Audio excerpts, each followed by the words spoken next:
புது சிருஷ்டியின் குடும்பமும் கடமைகளும். நம்பர் 2279, பக்கம் 217. தலைப்பு: யோவான் ஸ்நானன் மற்றும் அவரது கொலையாளிகள். ஆதார வசன பகுதி: மத்தேயு 14 அதிகாரம் 1 முதல் 12 வசனங்கள். இந்த ஒரு பதிவும் கூட தவறான மனம் கொண்டுள்ள ஒரு ஸ்திரீயினால் எத்தனை மாபெரும் செல்வாக்கினை செயல்படுத்த முடியும் என்பதை காண்பிக்கிறது.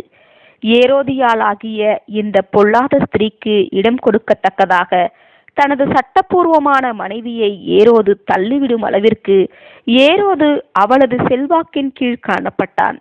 தன் தாயினுடைய பொல்லாத விருப்பத்தினை நிறைவேற்றுவதற்கு வேண்டி ஏரோதினுடைய ராஜ்யத்தின் பாதையை பெற்றுக்கொள்ளும் ஆசையை துறந்துவிடும் அளவிற்கு ஏரோதியாளின் மகளும் அவளது செல்வாக்கின் கீழ் காணப்பட்டாள்.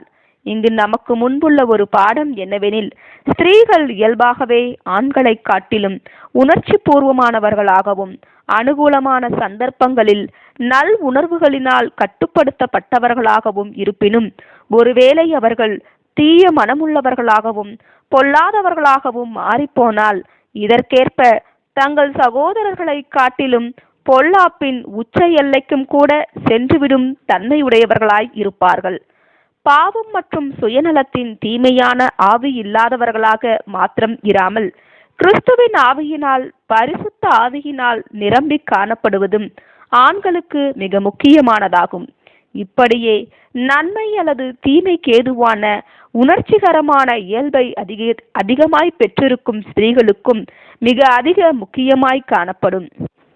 தங்கள் குமாரத்திகள் விஷயத்தில் நன்மைக்கு அல்லது தீமைக்கு ஏதுவாக வல்லமை பெற்றிருக்கும் தாய்மார்களுக்கு எத்துணை ஆலோசனை தரும் படிப்பினை இங்கு காணப்படுகின்றது.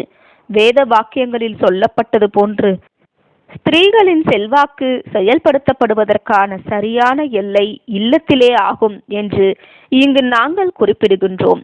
ஓர் உண்மையான, தூய்மையான, நற்குணமுள்ள, விவேகமான தாயானவள் தன் கணவன் விஷயத்திலும் குமாரர்கள் விஷயத்திலும் தன் குமாரத்திகள் விஷயத்திலும் நன்மைக்கு ஏதுவாய் அல்லது தீமைக்கு ஏதுவாய் கிட்டத்தட்ட சொல்ல முடியாத அளவிற்கு செல்வாக்கினை பெற்றிருப்பாள். சில நல்ல நோக்கமுள்ள ஆனால் வேத வாக்கியங்களின்படி வழிநடத்தப்படாத தாய்மார்கள் தெய்வீக ஏற்பாட்டினால் தங்கள் கைகளில் வைக்கப்பட்டுள்ளதான குடும்ப ஸ்லாக்கியங்கள், வாய்ப்புகள் மற்றும் கடமைகளை விட்டுவிட்டு உலகத்தை சீர்திருந்த பண்ணும்படிக்கு உலகத்திற்குள் கடந்து செல்லுபவர்கள் எத்தனை மாபெரும் தவறு செய்கிறவர்களாய் இருக்கின்றனர். பெண் சீர்திருத்தவாதிகள் மற்றும் மகளிர் வாக்குரிமைக்காக போராடும் பெண்களின் குடும்பங்கள் எவ்வளவாய் புறக்கணிக்கப்பட்டு காணப்பட்டு இதன் தீமையான பின்விளைவுகள் கணவன்மார்களின் மீதும் பிள்ளைகளின் மீதும் காணப்படுவதை நாம் பார்க்கின்றோம். ஒவ்வொரு தாயானவளும் தன் சொந்த குடும்பத்திலும் குடும்ப வட்டாரங்களிலும் கர்த்தருடைய குடும்பமாகிய சபையில் அவளுக்கு திறக்கப்படும் வாய்ப்புகளிலும் அவள் தனது ஒவ்வொரு தாளந்தையும் வரத்தையும் திவ்ய வசனத்திற்கும் பரத்திலிருந்து வரும் ஞானத்திற்கும் இசைவாக செயல்படுத்துவதற்கான திரளான வாய்ப்பினை பெற்றிருக்கிறாள் என்பதை உணர்ந்து கொள்வாளாக. ஆமேன்.